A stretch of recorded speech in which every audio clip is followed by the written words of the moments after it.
नमस्कार, सुहानीज किचनमध्ये आपले स्वागत आहे। आज आपण बीटपासून झटपट तयार होणारी रेसिपी पाहणार आहोत। तर ही रेसिपी पौष्टिक आहे आणि हेल्दीसुद्धा आहे। त्यासाठी लगेचच रेसिपीला सुरुवात करूया। तर इथे मी एक बीट घेतले आहे। बीट स्वच्छ धुवून घेतले, त्यानंतर पिलरने आपल्याला हे बीट सोलून घ्यायचे आहे। तर व्यवस्थित पिलरने बीट सोलून घेते। तोपर्यंत चॅनलवर नवीन असाल तर चॅनलला सबस्क्राईब करा आणि बेल आयकॉनवरती क्लिक करा, म्हणजे माझे नवनवीन व्हिडिओ तुम्हाला पाहता येतील। आता इथे मी सुरीच्या साहाय्याने हे बीट कापून घेते। तर पातळ स्लाइसमध्ये कापून घेते। तर व्यवस्थित कापून घेते। कापून घेतल्यानंतर एका मिक्सरच्या भांड्यामध्ये हे घालून घ्यायचे आहे। तर ही रेसिपी खूप मस्त होते आणि लहान मुले मागून खातील एवढी ही रेसिपी जबरदस्त आपली तयार होते। मिक्सरच्या भांड्यामध्ये सर्व बीट घालून घेतल्यानंतर एक हिरवी मिरची, ही जास्त तिखटवाली आहे, ती एकच हिरवी मिरची इथे घालून घेतली। अर्धा इंच आलं घालायचं आणि त्यानंतर आपल्याला एकाच वाटीने साहित्य घ्यायचं आहे। तर त्यासाठी इथे मी एक वाटी रवा घेतला आहे। तुम्ही कोणताही घेऊ शकता, जाड बारीक कोणताही चालेल। आणि त्यानंतर अर्धी वाटी दही, थोडेसे मीठ घालायचे चवीनुसार आणि छान असं मिक्सरमधून हे बारीक वाटून घ्यायचे। परतला मिक्सरच्या भांड्यामध्ये थोडेसे पाणी घातले आणि ते पाणीसुद्धा व्यवस्थित असे फिरवून घेतले आणि तेच पाणी यामध्ये मी घालून घेतले आहे।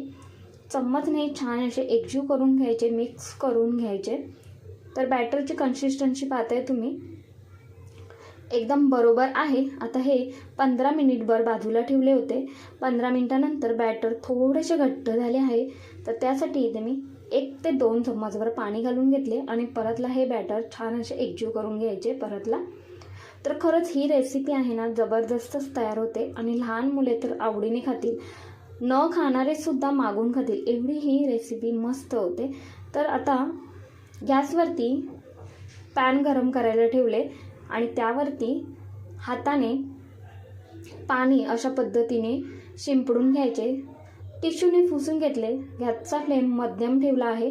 त्यानंतर 1 ते 1.5 पळी बॅटर घालून घ्यायचे तव्यावरती आणि गोल गोल करत आपल्याला याचा डोसा बनवून घ्यायचा आहे। तर तुम्हाला समजलंच असेल, आज आपण बीटचा डोसा बनवतोय। अगदी ही पौष्टिक आणि हेल्दी रेसिपी आहे। 1 चम्मचभर वरून तेल सोडून घ्यायचे। गॅसचा फ्लेम मध्यमच ठेवायचा आहे। मध्यम फ्लेमवरती हा डोसा छान असा शेकून घ्यायचा। रंग पाहताय तुम्ही, खूपच सुंदर आलेला आहे। तर लहान मुले काय करतात, बीट बघितले की नको नकोच म्हणतात। तर अशा पद्धतीने तुम्ही बीटचे डोसे मुलांना बनवून द्या, मुले खुश होतील आणि नवीन काहीतरी म्हणून पटापट खाऊन मोकळे होतील।